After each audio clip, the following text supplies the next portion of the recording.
Okay, here's what I have here. If you guys didn't watch my first video, it explains things a little bit more, what I'm trying to do here. But basically what I'm trying to do is automate a deep water culture system here. And this is what I've got so far. This basically is just lettuce plants. And I think they're a good test because lettuce is kind of forgiving. And they've been in here for about 2 weeks.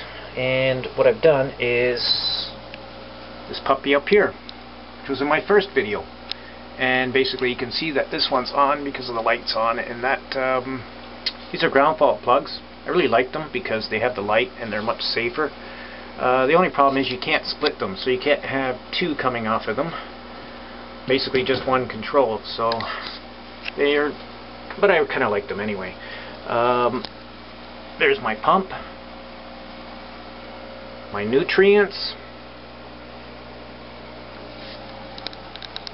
my valve, that's where my water comes in, my 90 watt UFO, and that's my drain. Okay, this is just an aquarium heater. This one's made by Jagger from Germany, and basically one thing you need to know about these heaters, if you're going to heat your nutrient solution, is that when the tank's changing, what's going to happen is it's going to be out of water, and these things tend to get really hot, and then when they go back into the water, the cold water goes back in, they explode. So it's really not a good idea. What you can do though, like this one has a thermal cutoff, so it should shut off so that you don't have that problem. But what I've done is, with my unit, is I have a, built right into it, there's a outlet for such a problem. My heater outlet, you see? Not only does that control my heater, it also controls my air pump. So basically when this thing is changing, this will shut off and not explode on me, which is not a bad idea.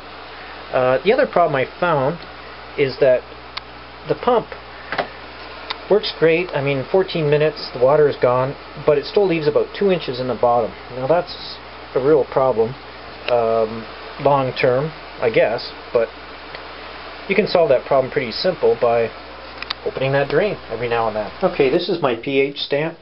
I got this from Atlas, and quite honestly, I could never get it really working right. I soldered it, built it all together, and I got it working at one point, but I was getting false readings, so you really don't want something controlling your pH that's giving false readings. So I kind of gave up on it, but I don't know, maybe you guys will have better luck with one. In terms of your nutrients, you don't need one, because when it fills up with the same amount of water and the same amount of nutrients. So you know, it's really not as critical as your pH, because your pH will move around, and our pH here is quite high. So that's where I'm at. So technically I got to play with the pH a little bit, but I don't know, maybe I'll play with this some more. But it's not a big disaster. And these are about 50 bucks, so I don't know. I would leave it out of the build if I was you. Okay, everything's plugged in. Everything's ready to go. So let's turn it on, see what happens.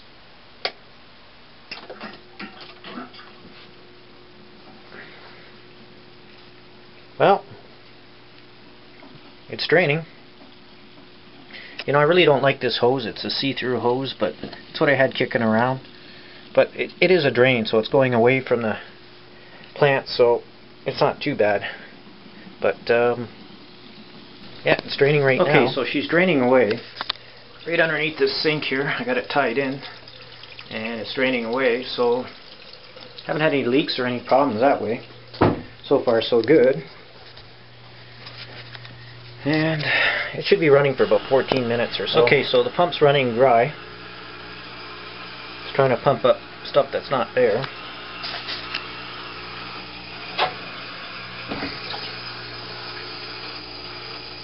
There's still going to be about maybe an inch or two on the bottom of water, just because of the way the pump sits.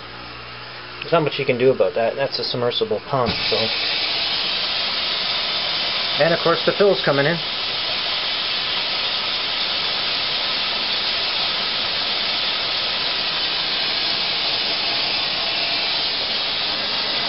And those pumps are on, pumping the nutrients.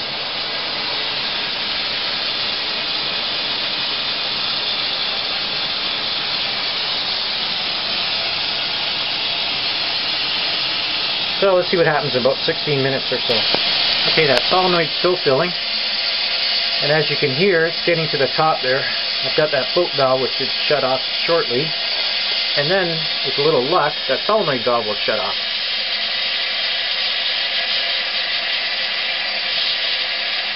But I think it's going to take a little bit.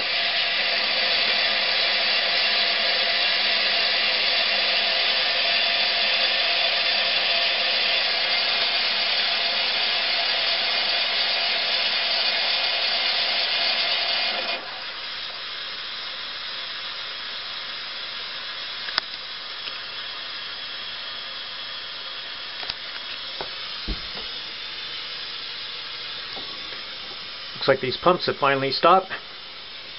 So I got all my nutrients.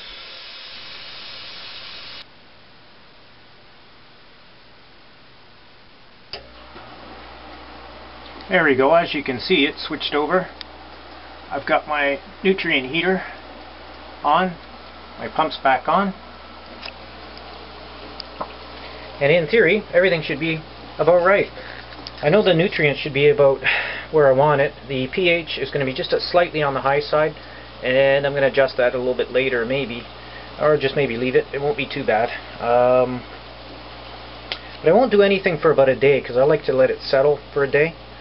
And so far it works really great. Basically all this was is a computer case, an Arduino, and okay, I do have it so that the solenoid valve will kick on in about a day or so. It'll kick on every day for about 3 seconds, and that's just so that, you know, with the evaporation of the water, it just tops it up a bit. The whole thing will recycle again in about a week, so I got it on a week cycle. Okay, I hope you guys got something out of this video. At least learned a little something, I don't know. It helps to see things before you build them. And I didn't really see anything out there that was even remotely like this. You know, the stuff on the market is really expensive. Like, who can afford it? So I tried to build something on the cheap, and it seems to work so far. So hope you enjoyed the video, and that's about it. Thanks.